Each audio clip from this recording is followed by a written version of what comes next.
Hello student, 12th standard computer subject chapter number 12 student second video. हमने first video देखा था, अब second video में देखे। फर्स्ट वीडियो आपने देखा हुआ होना चाहिए, उसकी थियरी इसमें हम पढ़ रहे हैं। तो उस प्रैक्टिकल में हमें लेटेक्स का यूज़ करके हमने प्रैक्टिकल किया था। लेटेक्स कैसे यूज़ होता है, तो लेटेक्स वो मार्कअप लैंग्वेज है स्टूडेंट। मार्कअप लैंग्वेज तो मैंने आपको बताया था, जब हम हाइपरटेक्स्ट मार्कअप लैंग्वेज आती है इस तरह से ये भी मार्कअप लैंग्वेज है। वो सब प्लेन टेक्स्ट होता है, सिंपली टैग हो गए वो सब। हम टाइटल लिखते थे, ऑथर नेम लिखते थे। ओके, तो टाइटल के साथ जो लिखते, टाइटल के आगे स्लेश लगाने से वो कमांड बन जाता था, और ऑथर के आगे स्लेश लगाने से वो कमांड बन जाता था। तो यहाँ पे सब जो टैग हो गए, जो कमांड हो गए, वो क्या होगा, सिंपली होगा। आप इजीली यूज़ कर सकते हैं। और जो भी लेटेक्स में कमांड यूज़ करना है, आपने स्टार्ट करना है, तो उसके आगे आपको ब्लैक स्लेश लगाना पड़ेगा, और ब्लैक स्लेश के बाद जो लिखेंगे वो कमांड बन जाता है, और सिंपल ही कमांड हो गए। कमांड होगा वो अल्फ़ाबेट ही आएगा, 1 लेटर होगा, या उसका वर्ड बन जाएगा। तो हमने टाइटल भी लिख सकते हैं, टी भी लिख सकते हैं, एग्जाम्पल। ओके, टी जैसा कमांड आगे नहीं आता है, लेकिन यहाँ मैं बोल रहा हूँ कि 1 लेटर का भी हो सकता है। नंबर में कभी नंबर होगा नहीं है, लेटेक्स में कमांड कभी नंबर होता नहीं, /1 ऐसा होगा नहीं। और वो केस सेंसिटिव है। टाइटल लिखना है तो आपको स्मॉल में ही लिखना पड़ेगा, ऑथर नेम लिखना है तो आपको ऑथर स्मॉल में ही लिखना पड़ेगा।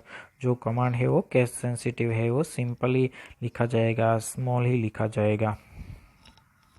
आपको टेक्स्ट कलर करना है तो आपको टेक्स्ट कलर का भी यूज़ कर सकते हो, और कलर का नाम लिख के आप कलर में वो दे सकते हैं।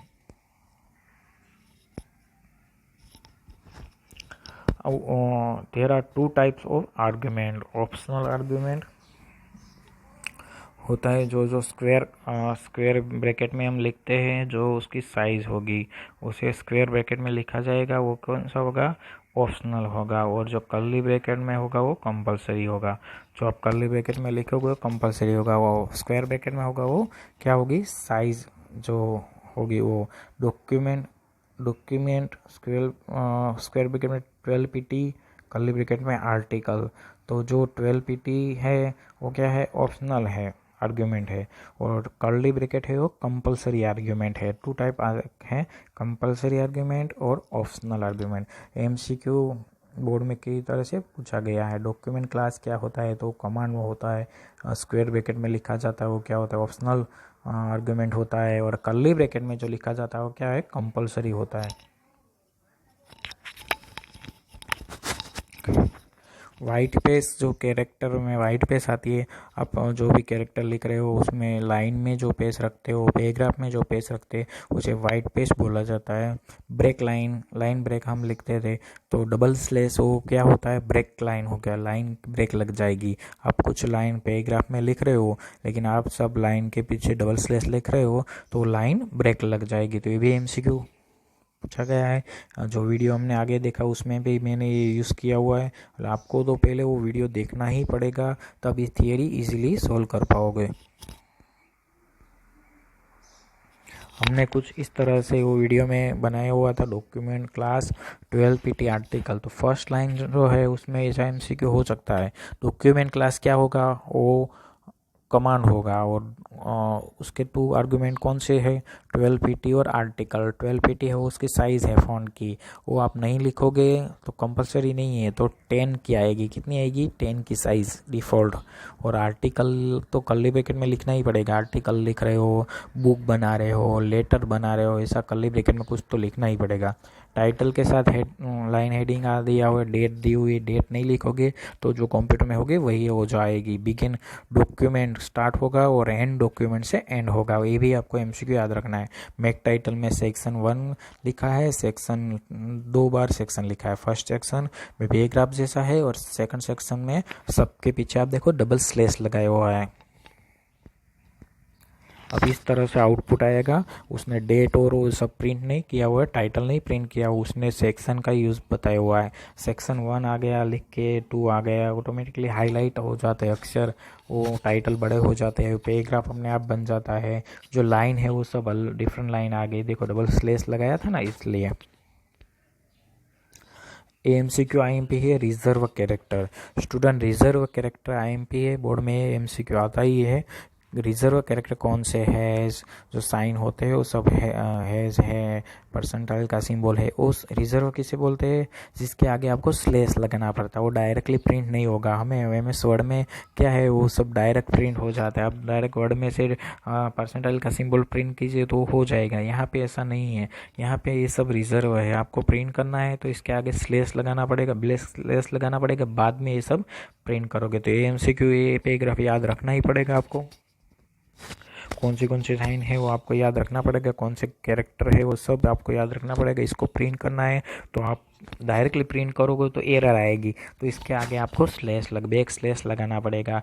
ओके, टेक्स्ट स्लेस है, टेक्स्ट ग्रेटर देन है, वो सब आप याद रखना स्टूडेंट। आपको कोई बड़ा सा लिखना है या कर्ली ब्रैकेट में लिखना पड़ेगा, आर्गुमेंट बनाना है, कुछ पैराग्राफ बनाना है, मैथमेटिकल कुछ लिखना है, तो बिगिन एनरोलमेंट से यूज़ करना पड़ेगा। एंड एनरोलमेंट आपको कुछ किताब लिखनी है, मैथमेटिक कुछ लिखना है, इक्वेंशियल यूज़ करना है, टेबल बनाना है, लिस्ट बनाना है, तो आपको कर्ली ब्रैकेट का यूज़ करना पड़ेगा। और कर्ली ब्रैकेट में आपको कुछ बड़ा लिखना है, ओके, पैराग्राफ लिखना है, वो सेक्शन वाइज लिखना है, तो आपको बिगिन एनरोलमेंट नेम और एंड एनरोलमेंट में आपको लिखना पड़ेगा। उसमें क्या क्या आता है, तो उसमें टेबल आता है, लिस्ट आता है, इक्वेंस आते हैं, फंक्शन आते हैं, वो सब अपने आप वो बन जाएंगे।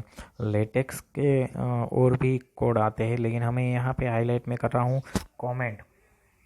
लेटेक्स में कमेंट आपको लिखनी है तो परसेंटाइल का सिंबल आएगा। कौन सा? परसेंटाइल का सिंबल के साथ जो भी लिखा जाएगा वो कमेंट बन जाएगी स्टूडेंट। तो ये एमसीक्यू आपको हाईलाइट कर रहा हूँ क्योंकि बोर्ड में कितनी बार पूछा गया। आर सॉफ्टवेयर में हैज़ आता है, आर सॉफ्टवेयर में क्या आता है? हैज़। और यहाँ पे लेटेक्स सॉफ्टवेयर में कौन आता है? परसेंटाइल। अब परसेंटाइल रिजर्व कैरेक्टर है, तो अब जब मैं बोल रहा हूँ फोकस करना, परसेंटाइल वो रिजर्व कैरेक्टर है, उसके आगे आप स्लेस लिखना पड़ेगा। स्लेस लिख के परसेंटाइल लिखो तो वो प्रिंट होगा। एग्जाम्पल स्लेस परसेंटाइल 96, तो आउटपुट में क्या आएगा? परसेंटाइल 96 आएगा। ओके, अब सुनो सेकंड एग्जाम्पल, परसेंटाइल 96 लिखो तो एरर आएगी। क्या आएगा? हाँ, जो लिखा वही आएगा, परसेंटाइल 96, लेकिन वो कमेंट बन जाएगा। ये फोकस करना, क्योंकि ये ना, आप जो भी रिजर्व कैरेक्टर है उसके आगे स्लेस नहीं लिखोगे तो क्या होगा? एरर आएगी। लेकिन ये परसेंटाइल ऐसा है कि आप नहीं लिखोगे तो कमेंट बन जाएगी, उसके साथ जो भी लिखा होगा वो कमेंट बन जाएगी परसेंटाइल। ओके, तो स्टूडेंट यहाँ तक हम रखते हैं, एक बार पढ़ लेना, इजी है टॉपिक। ओके, यहाँ तक रखते हैं, लेकिन पहले वो वीडियो देख लेना, बाद में ये सेकंड लेक्चर देखना।